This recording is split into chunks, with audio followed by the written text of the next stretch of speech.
91 เมกะเฮิรตซ์ให้ความรู้คู่ความสุข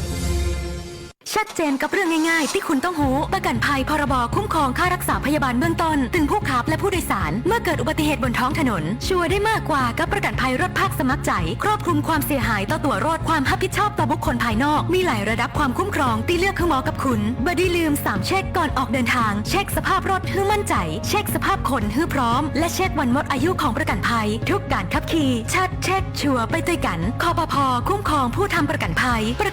คุ้มครองคุณคุณกำลังเผชิญกับปัญหาหนี้สินอยู่ใช่ไหมอย่าเพิ่งหมดหวังทุกปัญหามีทางออกธนาคารแห่งประเทศไทยมีคำแนะนำและข้อมูลที่เป็นประโยชน์ที่จะช่วยคุณจัดการหนี้ให้ถูกวิธีหากต้องการคำปรึกษาทางการเงินโทร1213แล้วกดต่อ99เป็นหนี้ต้องแก้ไขเริ่มต้นใหม่อย่างยั่งยืนย้ำอีกครั้งธนาคารแห่งประเทศไทยโทร1213มาช่วยกันเฝ้าระวังไฟป่ามาผู้ก่อว่าภาคเหนือมีพื้นที่เผาซ้ำซากสูงถึง10 ล้านไร่กว่า 90% ของไฟป่ามาจากฝีมือมนุษย์ที่เผาเพื่อหาเห็ดของป่าและการเผาเศษซากพืชหลังการเก็บเกี่ยวบ่ว่าจะเป็นต่อสั่งข้าวโพดเลี้ยงสัตว์หรือนาข้าวฝุ่นควันจากการเผาคือ PM 2.5 ภัยเงียบติยะฮืออายุสั้นลงถึง1 ปีจากทั้งปอดอุดกันมะเร็งหัวใจล้มเหลวและสมองเสื่อมวร่วมใจคนไทยหยุดเผาคืนลมหายใจสะอาดให้ลูกหลานกับโครงการจัดยะนโยบายการเปลี่ยนแปลงการใช้ประโยชน์ที่ดินเพื่อบริหารจัดการ PM 2.5 สนับสนุนโดยวช.สำนักงานการวิจัยแห่งชาติช่วยกันรักษาบ้านสวนให้นาบ่ฮื้อไฟป่ามันเข้าขบวนยาวแต่เราเข้ามาทั้งอำเภออยากมีทะเบียนรถเลขสวยเสริมภาพลักษณ์เสริมความมั่นใจต้องไม่พลาดสำนักงานขนส่งจังหวัดแพร่ขอเชิญร่วมประมูลทะเบียนรถเลขสวยหมวดอักษรกอไก่นอนหนูกิจการก้าวหน้านำพารุ่งเรือง รายได้จากการประมูลนำเข้ากองทุนเพื่อความปลอดภัยในการใช้รถใช้ถนนสามารถลงทะเบียนได้แล้ววันนี้ผ่านเว็บไซต์ www.ทะเบียนรถ .com หรือที่สำนักงานขนส่งจังหวัดแพร่ Excellent โดยจะปิดการประมูลในวันเสาร์ที่ 28 กุมภาพันธ์ 2569 สอบถามเพิ่มเติมโทรสายด่วน 1584 หรือฝ่ายทะเบียนรถสำนักงานขนส่งจังหวัดแพร่ 063 2483 797 หรือ 054 652 540 ประมูลโปร่งใสได้เลขสวยสมคุณค่าคนแพร่ใช้ป้ายแพร่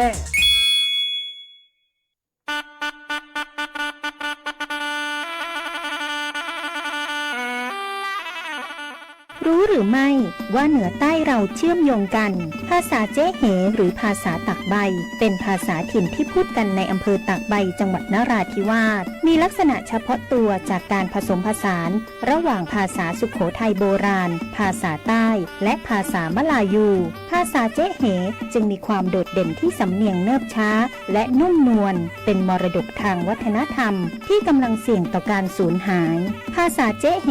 จึงสะท้อนได้ว่าแผ่นดินไทยเหนือใต้เป็นสายสัมพันธ์ที่เชื่อมโยงกันศาสนาภาษาวัฒนธรรมความรักความเข้าใจความสามัคคีและความผูกพันเป็นพื้นฐานสำคัญในการสร้างสันติสุขที่ยั่งยืนสำนักงานประชาสัมพันธ์ที่ 3 กรมประชาสัมพันธ์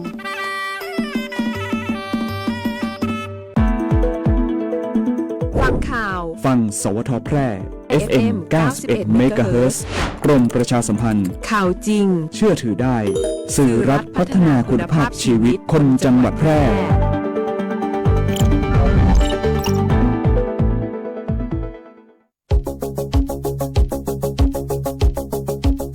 ข่าวสารฉับไวใกล้ตัวบริการทันใจร่วมแรงร่วมใจงานบ้านงานบุญประกวดราคาโปร่งใสและติดตามสภาพอากาศประจำวันโดยทีมข่าวสวทแพร่ FM 91 เมกะเฮิรตซ์สถานีข่าวดีของประชาชนคนเมืองแพร่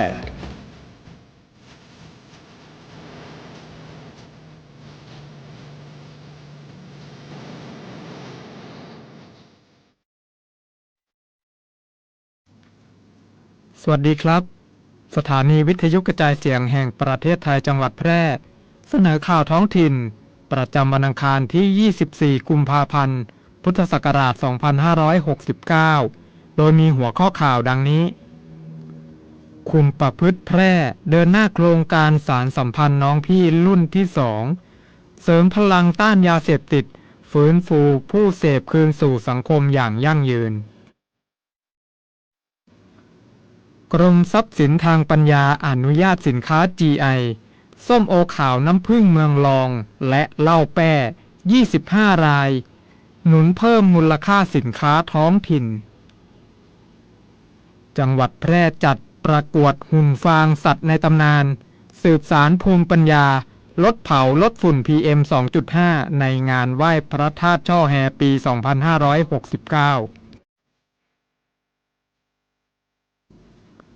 จังหวัดแพร่เดินหน้าโครงการสัตว์ปลอดโรคคนปลอดภัยฉีดวัคซีนป้องกันโรคพิษสุนัขบ้าให้แก่สัตว์ควบคุมโดยไม่เสียค่าธรรมเนียมสำนักงานเขตพื้นที่การศึกษามัธยมศึกษาแพร่รับสมัครพนักงานรักษาความปลอดภัย1 อัตรารับสมัครวันนี้ถึงวันที่ 11 มีนาคม 2569 ต่อไปเป็นรายละเอียดของข่าว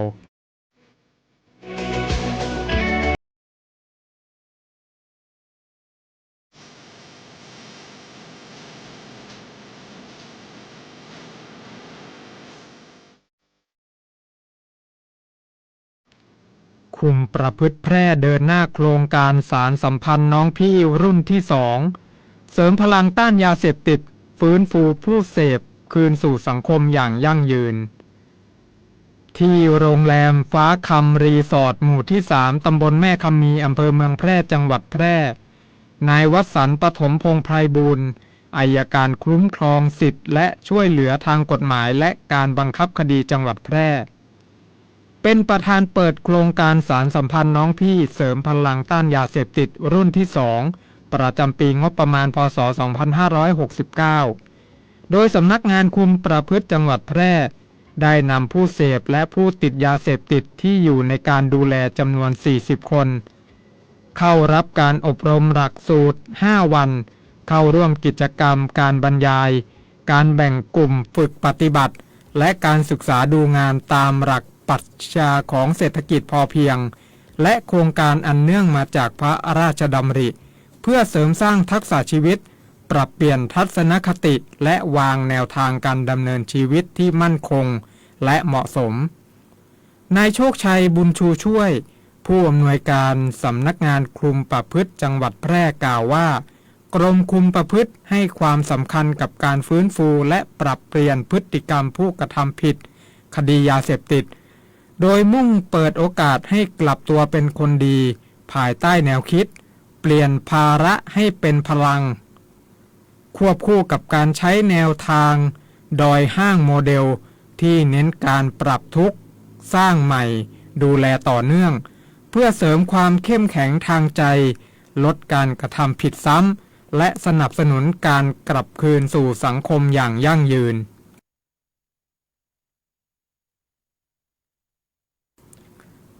กรมทรัพย์สินทางปัญญาอนุญาตสินค้า GI ส้มโอขาวน้ำผึ้งเมืองรองเหล้าแป้25 รายหนุนเพิ่มมูลค่าสินค้าท้องถิ่นจังหวัดแพร่ได้รับการแจ้งจากกรมทรัพย์สินทางปัญญาอนุญาตให้ผู้ผลิตและผู้ประกอบการในพื้นที่ใช้ตราสัญลักษณ์สิ่งบ่งชี้ทางภูมิศาสตร์หรือ GI สำหรับสินค้าอัตลักษณ์ของจังหวัด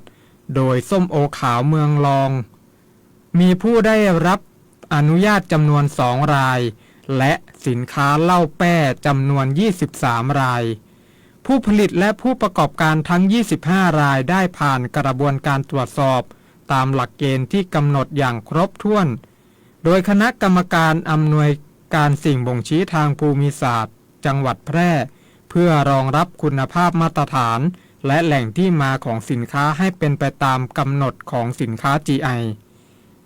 การอนุรักษ์ให้ใช้ตราสัญลักษณ์ GI ในครั้งนี้มีเป้าหมายเพื่อส่งเสริมและคุ้มครองสินค้าสิ่งบ่งชี้ทางภูมิศาสตร์ของจังหวัดแพร่ ให้เกิดการขับเคลื่อนอย่างเป็นรูปธรรมช่วยสร้างมูลค่าเพิ่มให้สินค้าในระดับพื้นที่เพิ่มความเชื่อมั่นให้แก่ผู้บริโภคและสร้างขวัญกำลังใจแก่เกษตรกรผู้ผลิตและผู้ประกอบการในจังหวัดอันจะนำไปสู่การพัฒนาเศรษฐกิจฐานรากอย่างยั่งยืนต่อไปจังหวัดแพร่จัดการประกวดหุ่นฟางสัตว์ในตำนานสืบสารภูมิปัญญาลดเผาลดฝุ่น PM 2.5 ภายในงานไหว้พระธาตุช่อแฮปี 2569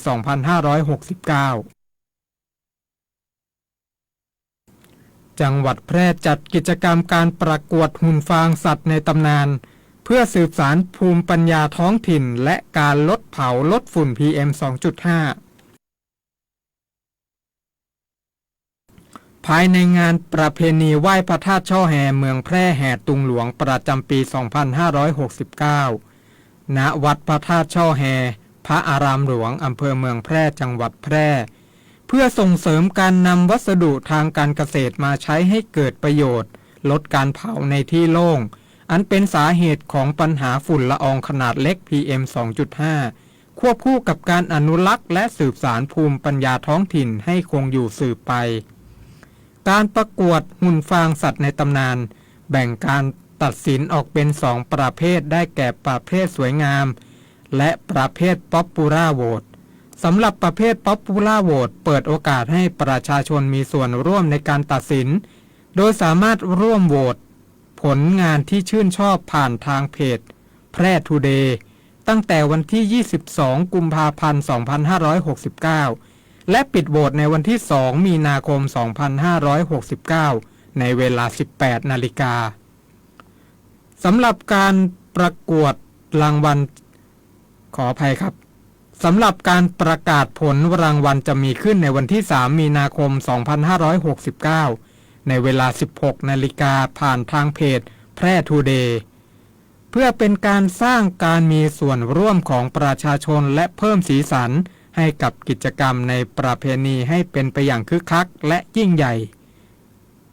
จังหวัดแพร่ขอเชิญชวนประชาชนร่วมโหวตผลงานหุ่นฟางสัตว์ในตำนานเมืองแพร่ที่เพจเฟซบุ๊กแพร่ทูเดย์ตั้งแต่วันนี้จนถึงวันที่ 2 มีนาคม 2569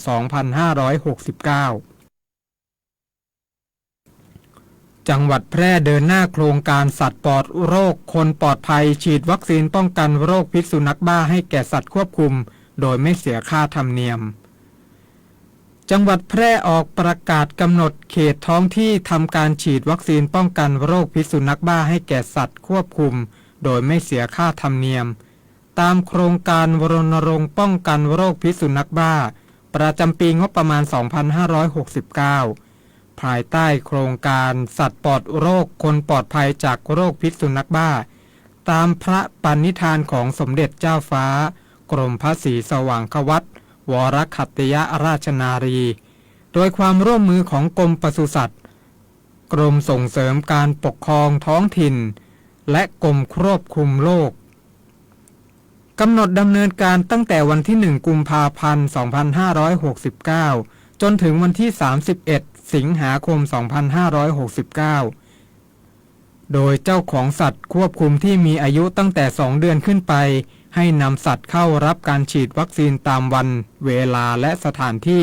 ที่สำนักงานปศุสัตว์จังหวัดหรือองค์กรปกครองส่วนท้องถิ่นประกาศกำหนดจังหวัดแพร่ขอเชิญชวนประชาชนผู้เลี้ยงสุนัขและแมวทุกครัวเรือนนำสัตว์เข้ารับการฉีดวัคซีนตามกำหนดเพื่อร่วมกันป้องกันและการแพร่ระบาดของโรคพิษสุนัขบ้าและสร้างความปลอดภัยให้แก่ชุมชนสำนักงานเขตพื้นที่การศึกษามัธยมศึกษาแพร่รับสมัครพนักงานรักษาความปลอดภัย1 อัตรารับสมัครตั้งแต่วันนี้จนถึงวันที่ 11 มีนาคม 2569 สำนักงานเขตพื้นที่การศึกษามัธยมศึกษาแพร่ประกาศขยายระยะเวลาในการรับสมัครบุคคลเพื่อคัดเลือกเป็นพนักงานจ้างเหมาบริการ ในตำแหน่งพนักงานรักษาความปลอดภัยจำนวน1 อัตรา โดยมีอัตราค่าจ้าง 9,000 บาทต่อเดือน มีหน้าที่การป้องกันและดูแลทรัพย์สินของทางราชการอำนวยความสะดวกแก่ผู้มาติดต่อจัดการจราจรภายในสำนักงานตรวจตราความเรียบร้อยและปฏิบัติงานอื่นตามที่ได้รับมอบหมายมีคุณสมบัติเบื้องต้นคือมีสัญชาติไทยมีวุฒิการศึกษาตั้งแต่ระดับประถมศึกษาปีที่ 6 หรือเทียบเท่าขึ้นไปอายุระหว่าง 25 ถึง 65 ปี มีร่างกายแข็งแรงไม่เป็นโรคต้องห้ามและสามารถปฏิบัติงานตามเวลาราชการได้ผู้สนใจต้องยื่นสมัครด้วยตนเองพร้อมหลักฐานรูปถ่ายสำเนาวุฒิการศึกษาสำเนาบัตรประชาชนสำเนาทะเบียนบ้านและใบรับรองแพทย์สามารถยื่นได้ที่กลุ่มบริหารงานบุคคลสำนักงานเขตพื้นที่การศึกษามัธยมศึกษาแพร่ตำบลในเวียงอำเภอเมืองแพร่จังหวัดแพร่สามารถสมัครได้ตั้งแต่วันนี้จนถึงวันที่ 11 มีนาคม 2569 ในวันและเวลาราชการผู้สนใจสามารถตรวจสอบข้อมูลเพิ่มเติมได้ที่เว็บไซต์ spmphair.go.th หรือติดต่อได้ที่สำนักงานเขตพื้นที่การศึกษามัธยมศึกษาแพร่เฮ้ยจอร์จไปไหนอ่ะแล้วหมวกกันน็อกอ่ะไม่ใส่อ่ะวินัยจราจรอ่ะไม่มีคันเร่งอ่ะโอ้ยบิดไม่ยั้งเราเนี่ยไม่ให้เหลือแล้วชีวิตแกไม่ตื่นไม่ฟื้นไม่มีเย้ยสูงหม่องนิรภัยมีวินัยจราจรเมาไม่ขับจะได้กลับอย่างปลอดภัยนะจ๊ะกฎหมายง่ายจังแค่ฟังก็เข้าใจโดยสำนักงานกิจการยุติธรรมตอนรู้หรือไม่ทิ้งขยะลงบนพื้นถนนผิดกฎหมายนะบ้าจริงแฮะนี่มันเมืองหลวงจริงหรือเปล่าเนี่ยทั้งขยะไม่มีซากกะอันแล้วเราจะทิ้งเศษขยะที่ไหนดีละทีนี้ลูกค้าก็จะมานั่งวินแล้วงั้นทิ้งมันตรงนี้แหละช่างมันไม่มีใครเห็นหรอกตาวิเศษเห็นนะจะทิ้งขยะลงบนพื้นถนนแบบนี้ไม่ได้นะคะเพราะผิดกฎหมายความสะอาดและกฎหมายสาธารณสุขด้วยค่ะเราไม่สามารถทิ้งขยะลงบนพื้นถมน้ำลายคายหมากฝรั่งลงบนพื้นนะคะถ้าหากใครทำจะมีโทษปรับไม่เกิน 2,000 บาทและถ้าทิ้งลงแม่น้ำลำคลองมีโทษปรับไม่เกิน 10,000 บาทค่ะฉะนั้นทิ้งขยะให้ถูกที่บ้านเมืองเราจะได้สะอาดน่าอยู่นะคะผมเพิ่งรู้เลยนะครับเนี่ยว่าผิดกฎหมายขอโทษครับเดี๋ยวผมจะเก็บไปทิ้งลงถังขยะเลยครับหากสงสัยเรื่องกฎหมายหรือได้รับความไม่เป็นธรรมติดต่อสำนักงานยุติธรรมจังหวัดทั่วประเทศหรือโทรสายด่วนยุติธรรม1111กด77นะจะบอกให้ดูข่าวทีวีปีนี้บ้านเราฝนแล้วผู้แก้วฟังเพลงอย่างอยู่เจ้าก็ปีนี้ทางการเปิ้นบอกว่าฝนจะน้อยขอให้หมู่เฮาเตรียมเก็บน้ำไว้กินไว้ใจใครมีบอมีโอ่งมีถังน้ำใส่น้ำละไว้ใครมีตีดินก็ให้ขุดซักกะอ่างกะไว้เก็บน้ำช่วยกันขุดหล่อคูคลองจะได้มีน้ำไว้ใจนักๆยังมีหันนะเจ้าเกษตรกรเจ้าสวนเจ้านาเจ้าไห่ควรที่จะงดก็ว่าเลื่อนการทำนาปลังหันมาปลูกพืชใจน้ำน้อยระยะสั้นอย่างถั่วเขียวถั่วเหลืองถั่วดินติ๊กบะเต้าข้าวโพดมะเขือส้มก็ดีนะการหดน้ำควรหดช่วงเจ้าช่วงแล้งหาหญ้าแห้งเฟืองฟางใบไม้มาคลุมลดอัตราการระเหยของน้ำประหยัดน้ำได้หันเนอแล้วก็คนเลี้ยงป่าในสระในบ่อก็ให้มันพอน้ำระวังป่าจะนอกน้ำตายนะปีนี้ฝนน้อยน้ำแรงช่วยกันประหยัดน้ำกินน้ำใจน้ำการเกษตรด้วยฮักจากใจสวท8 FM 91 เมกะเฮิรตซ์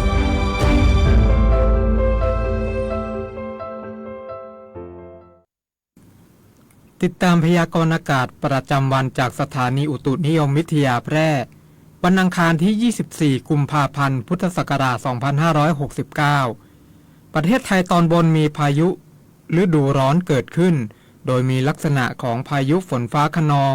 ลมกระโชกแรงลูกเห็บตกและฝนตกหนักบางแห่ง รวมถึงฟ้าผ่าที่อาจเกิดขึ้นได้บางพื้นที่เนื่องจากบริเวณความกดอากาศสูงหรือมวลอากาศเย็นจากประเทศจีนปกคลุมด้านตะวันออกของภาคตะวันออกเฉียงเหนือและทะเลจีนใต้ส่งผลทำให้มีลมใต้และลมตะวันออกเฉียงใต้พัดนำความชื้นเข้ามาปกคลุมภาคตะวันออกเฉียงเหนือภาคกลางภาคตะวันออกและอ่าวไทยประกอบกับจะมีคลื่นกระแสลม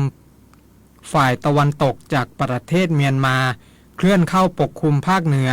ในขณะที่ประเทศไทยตอนบนมีอากาศร้อนขอให้ประชาชนบริเวณดังกล่าว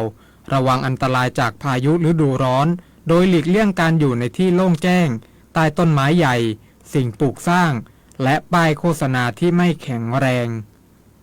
สำหรับเกษตรกรควรเสริมความแข็งแรงให้ไม้ผลและเตรียมการป้องกันความเสียหายที่อาจเกิดขึ้นกับผลผลิตทางการเกษตรและสัตว์เลี้ยงรวมทั้งดูแลรักษาสุขภาพเนื่องจากสภาพอากาศที่ร้อนไว้ด้วยสำหรับภาคใต้มีฝนฟ้าคะนองบางแห่งเนื่องจากลมตะวันออกและลมตะวันออกเฉียงใต้พัดปกคลุมอ่าวไทยภาคใต้และทะเลอันดามันส่วนคลื่นลมบริเวณอ่าวไทยมีกำลังปานกลางโดยมีคลื่นสูงประมาณ1เมตรบริเวณที่มีฝนฟ้าคะนองคลื่นสูงมากกว่า2เมตรขอให้ชาวเรือบริเวณอ่าวไทยและทะเลอันดามันเดินเรือด้วยความระมัดระวังสำหรับฝุ่นละอองในระยะนี้ประเทศไทยตอนบนมีการสะสมของฝุ่นละอองหรือหมอกควันอยู่ในเกณฑ์ปานกลางโดยมีแนวโน้มทรงตัวหรือลดลงเนื่องจากมีการระบายอากาศอยู่ในเกณฑ์ปานกลางและมีโอกาสเกิดฝนตกในบางพื้นที่พยากรณ์อากาศบริเวณภาคเหนือมีพายุฝนฟ้าคะนอง30%ของพื้นที่กับมีลมกระโชกแรงและลูกเห็บตกบางแห่งส่วนมากบริเวณจังหวัดแม่ฮ่องสอนเชียงใหม่เชียงรายน่านแพร่อุตรดิตถ์ตากกำแพงเพชรพิจิตรพิษณุโลกและเพชรบูรณ์อุณหภูมิต่ำสุด 20-24 องศาเซลเซียสอุณหภูมิสูงสุด 29-36 องศาเซลเซียสลมตะวันตกเฉียงใต้ความเร็ว 10-15 กิโลเมตรต่อชั่วโมงพยากรณ์อากาศบริเวณจังหวัดแพร่ฝนฟ้าคะนอง20%ของพื้นที่กับมีลมกระโชกแรงบางแห่งทัศนวิสัย 3-5 กิโลเมตรลมตะวันตกเฉียงใต้ความเร็ว 10-15 กิโลเมตรต่อชั่วโมงอุณหภูมิสูงสุดที่สถานีอุตุนิยมวิทยาแพร่เมื่อวันนี้วัดได้ 34.1 องศาเซลเซียสอุณหภูมิต่ำสุดที่สถานีอุตุนิยมวิทยาแพร่เมื่อเช้านี้วัดได้ 23.4 องศาเซลเซียสคาดว่าอุณหภูมิสูงสุดบ่ายวันนี้ประมาณ32 องศาเซลเซียสคาดว่าอุณหภูมิต่ำสุดเช้าพรุ่งนี้ประมาณ23 องศาเซลเซียสวันนี้ดวงอาทิตย์ตกเวลา 18:24 นาทีวันพรุ่งนี้ดวงอาทิตย์ขึ้นเวลา 6:41 นาทีจบการเสนอข่าวท้องถิ่นพระสถิตอยู่ในใจตราบนิรันดร์น้อมสำนึกในพระมหากรุณาธิคุณเป็นล้นพ้นอันหาที่สุดมิได้ข้าพระพุทธเจ้าข้าราชการและเจ้าหน้าที่สถานีวิทยุกระจายเสียงแห่งประเทศไทยจังหวัดแพร่พรชัยเอี่ยมนุ้ยอ่าน